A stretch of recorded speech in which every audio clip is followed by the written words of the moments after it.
here for another ASMR video.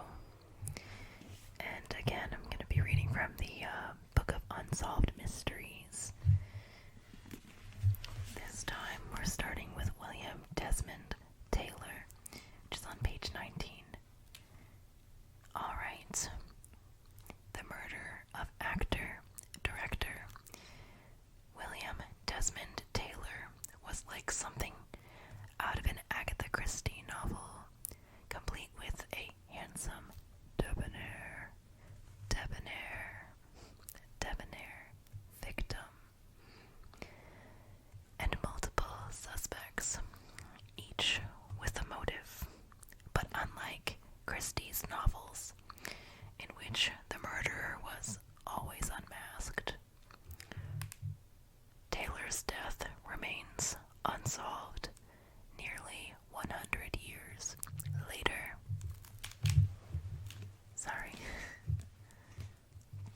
On the evening of February 1st, 1922,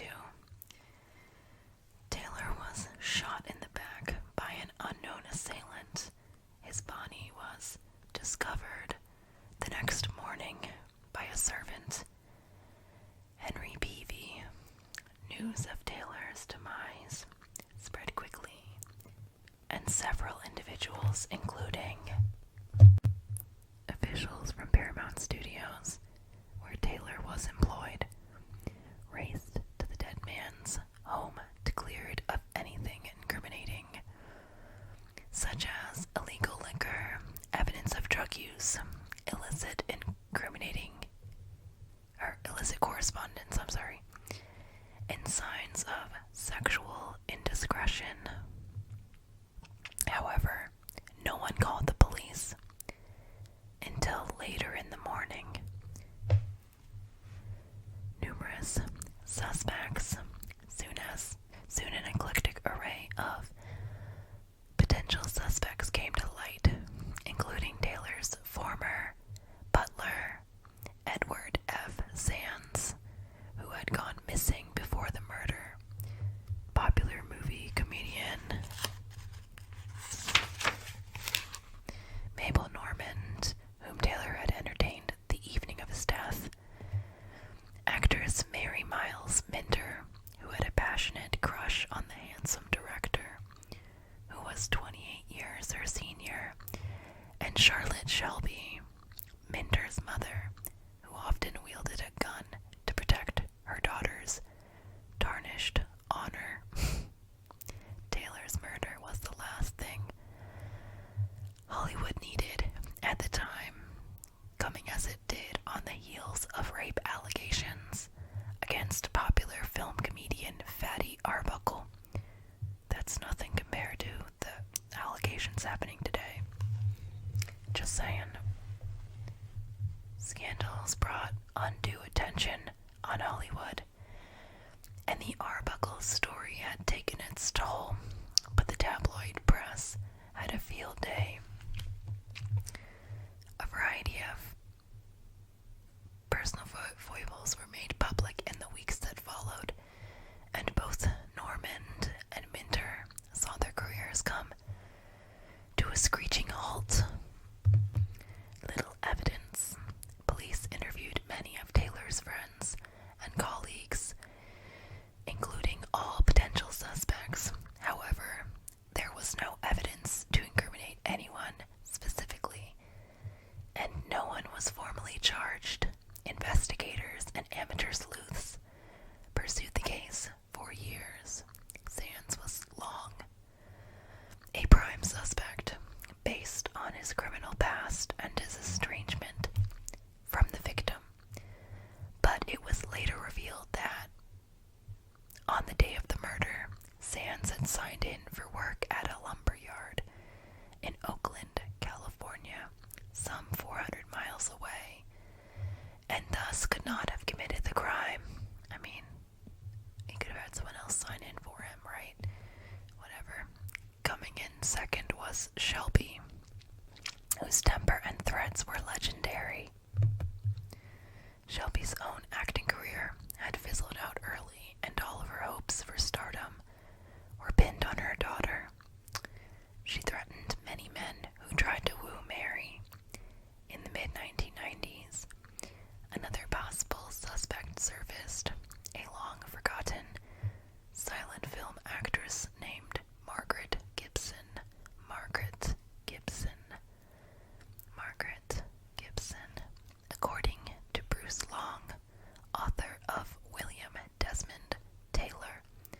a dossier.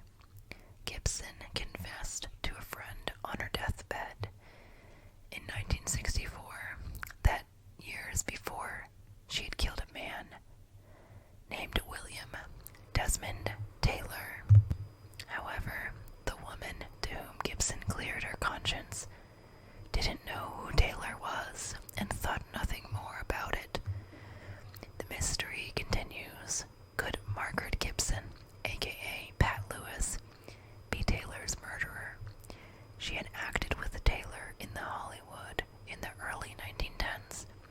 She may even have been one of his many sexual conquests. She also had a criminal past, including charges of blackmail, drug use, and prostitution. So it's entirely conceivable.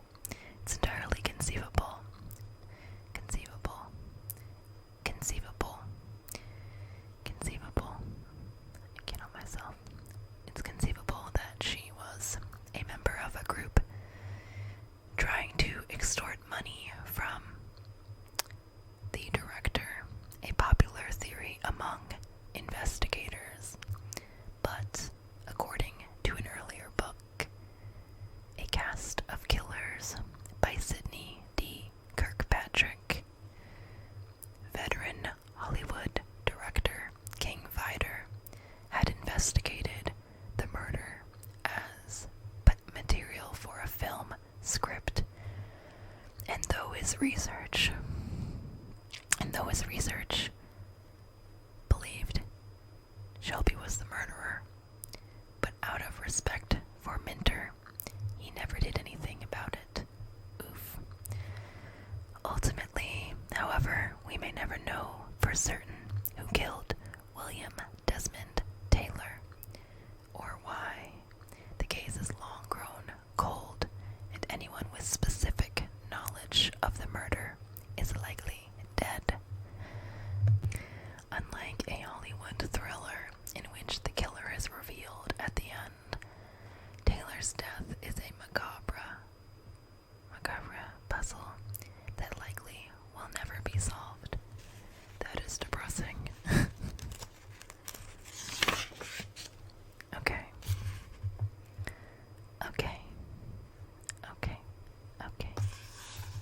Alright. Death from on high. When a troubled man exacted revenge from a lofty perch, a stunned nation watched in horror and disbelief. What could cause a man to kill indiscriminately? Why hadn't anyone seen it coming? Could such a thing happen again? Decades later, the mystery continues. In an America strained by an escalating war in Vietnam, the 1966 headline still managed to shock the senses. The Texas Tower sniper had killed his mother and wife before snuffing out the lives of 13 innocents on the University of Texas campus at Austin. At least the Vietnam conflict offered up motives. Like most wars, battle lines had been drawn and a steady buildup of threats and tensions had preceded the violence. But here, no such declarations were issued. Bullets came blazing out of the sky for no apparent reason. After the victims breathed their last and the nightmare drew to a close, a stunned populace was left with one burning question. Why? Undercurrents. Charles Whitman appeared to have enjoyed many of life's advantages, hailing from a prominent family in Lake Worth, Florida. The future was Whitman's to make or break, but friction with his abusive father found Whitman seeking escape. After a brutal incident in which he returned home from a party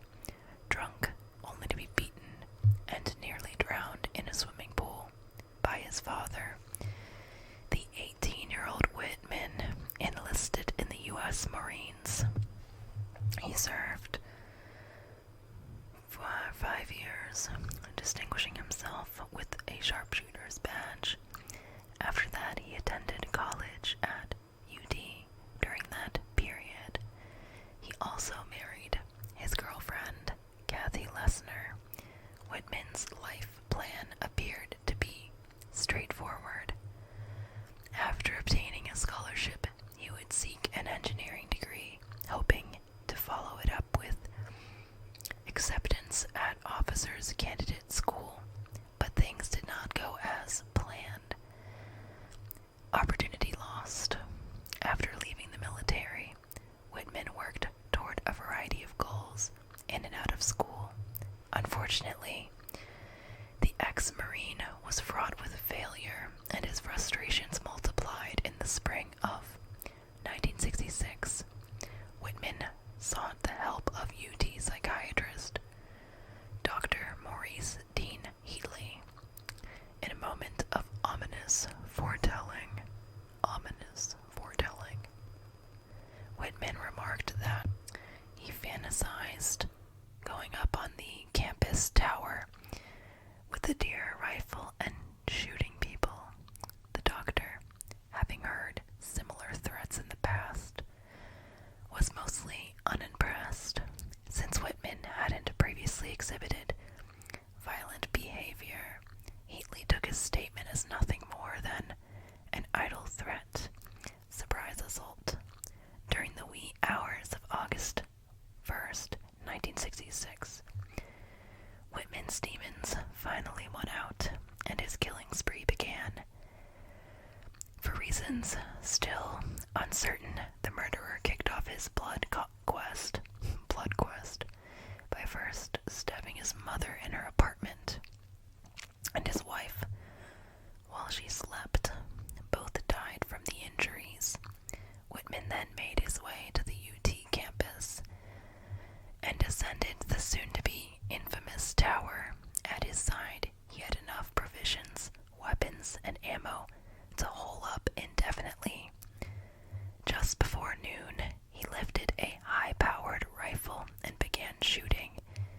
He picked off victims one by one from the observation deck of the 307-foot tall tower. Whitman's sharpshooting prowess.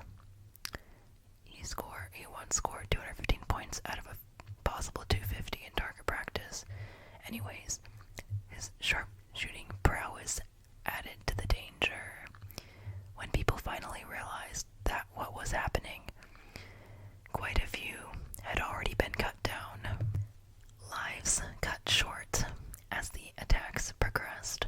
Austin police hatched a plan. Officers Ramiro Martinez and Houston McCoy snuck into the tower, surprising Whitman. Both sides exchanged fire. The 96-minute attack ended with 2 fatal shots to Whitman's head, compliments of McCoy's 12-gauge shotgun. The horror was over. In its ultimate wake lay 16 dead and 31 wounded. And autopsy performed on Whitman revealed a brain tumor that may have caused it to snap. The authorities later found a note at his home. Its matter-of-fact tone is chilling to this day. I imagine it appears that I brutally kill both of my loved ones. I was only trying to do a quick, thorough job. If my life insurance policy is valid, please pay off all my debts. Donate the rest anonymously to a mental health foundation. Maybe research can prevent further tragedies of this type. That is so chilling. The Dyatlov Pass incident. 9 experienced hikers and skiers trekked into the Russian wilderness and promptly disappear. Weeks later, their mangled bodies are found among the ruins.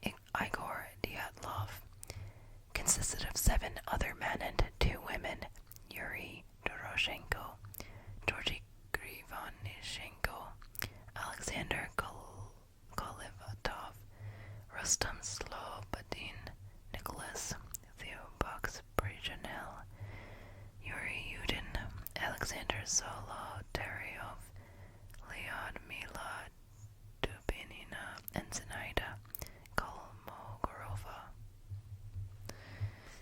The group's journey began on January 27th. The following day, Yudin became ill and had to return home.